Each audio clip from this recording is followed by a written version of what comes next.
எல்லோருக்கும் வணக்கம். எல்லோரும் எப்படி இருக்கீங்க? இன்றைக்கி பாசிப்பருப்பு சாம்பார் பார்க்கலாம். பாசிப்பருப்பு சாம்பாருக்கு ஃபஸ்ட்டு பாசிப்பருப்பை வேக வச்சுக்கலாம்.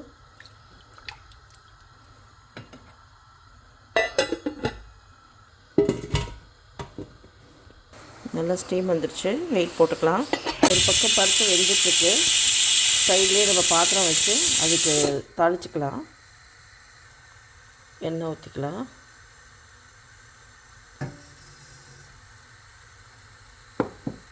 இந்த பாசிப்பருப்புக்கு தாளிக்கிறதுக்கு கடுகு, ஜீரகம், சோம்பு, பிரிஞ்சி இலை 2. சோம்பும் ஜீரகமும் ஒரு ஸ்பூன் போட்டுக்கோங்க.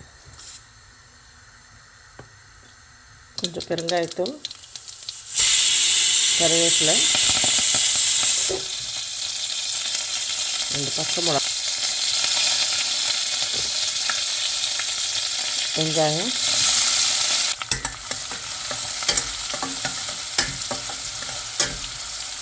பாசிப்பருப்பு ஒரு 5 விசில் வச்சு வேக வச்சிட்டோம். ஆஃப் பண்ணிக்கலாம் அடுப்பை.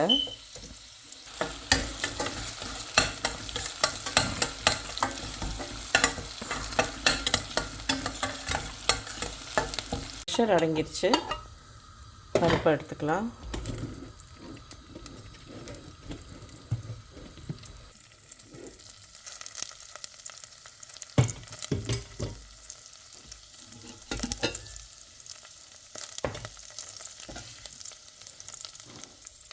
பருப்பு நல்லா வெந்துட்டு தக்காளி ஆட் பண்ணிக்கலாம். இதில் நம்ம புளி சேர்க்கலை, வெறும் தக்காளி தான். அதனால் கொஞ்சம் கூடுதலாக தக்காளி போட்டுக்கோங்க. நான் 2 தக்காளி யூஸ் பண்ணியிருக்கேன்.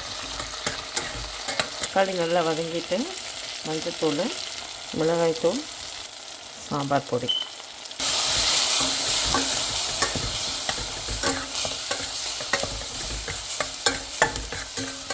உப்பு.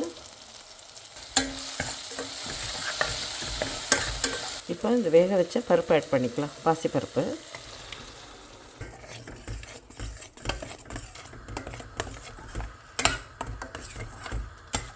தண்ணி கொஞ்சம் ஊற்றிக்கலாம். சாம்பார் நல்லா கொதிக்கட்டும். ஒரு 5 நிமிஷம் மூடி போட்டு மூடிடலாம். சாம்பார் நல்லா கொதிச்சுட்டு அடுப்பை ஆஃப் பண்ணிக்கலாம். தாளிச்சிக்கலாம்.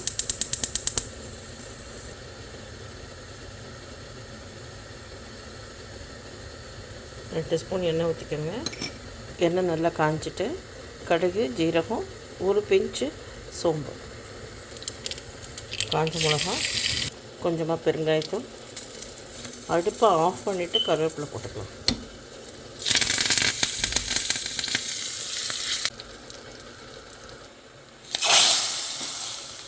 சூப்பரான பாசிப்பருப்பு சாம்பார் ரெடி ஆயிடுச்சு. சூடான இட்லியோட நிறைய சாம்பார் ஊற்றி சாப்பிட்டிங்கன்னா ரொம்ப டேஸ்ட்டாக இருக்கும். நான் இங்கே நிறைய சாம்பார் ஊற்றுறேன். நல்ல எம்மையான பாசிப்பருப்பு சாம்பாரோட சுட சுட இட்லி சூப்பராக இருக்கும். நீங்களும் செஞ்சு பாருங்கள். தேங்க்ஸ் ஃபார் வாட்சிங். நெக்ஸ்ட் வீடியோவில் பார்க்கலாம். பாய்.